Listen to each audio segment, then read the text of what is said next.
Hi everyone, welcome back to our channel. Today in this video, we are going to see how to fix Spectrum cable box remote volume not working, pair TV audio, CEC and codes. Method 1. Program the volume lock.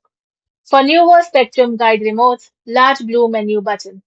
Turn on your TV, then press and hold the menu and OK button simultaneously until the input light blinks twice. To link volume to your TV speakers, press the volume up button. To link volume to an audio receiver slash soundbar, press the volume down button. The input light will blink twice to confirm the setting. For older Spectrum remotes with separate AUX TV CBL buttons at the top, press and hold the CBL and OK buttons together for 3 seconds until the CBL button lights up. Then press the volume up button and press the TV button or AUX button if using a sound system.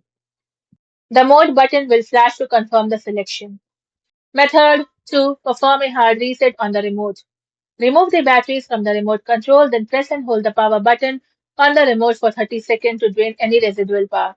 Then press every button on the remote firmly a few times to loosen any trapped dust or sticky residue. Now put a fresh pair of batteries back into the remote and try again. Method 3. Unpair and repair the remote. Hold the menu and down arrow buttons together until the input light flashes twice.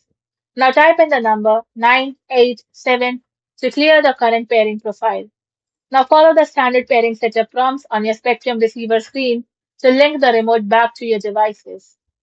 If none of these programming steps work, the internal mechanical contacts of the volume buttons may be damaged, and you can swap it for a free replacement at any local Spectrum store. To find nearby store details, visit Find Spectrum store page, enter your store details and press enter button. Thank you for watching, and for more such informative videos, do like, share and subscribe to our channel.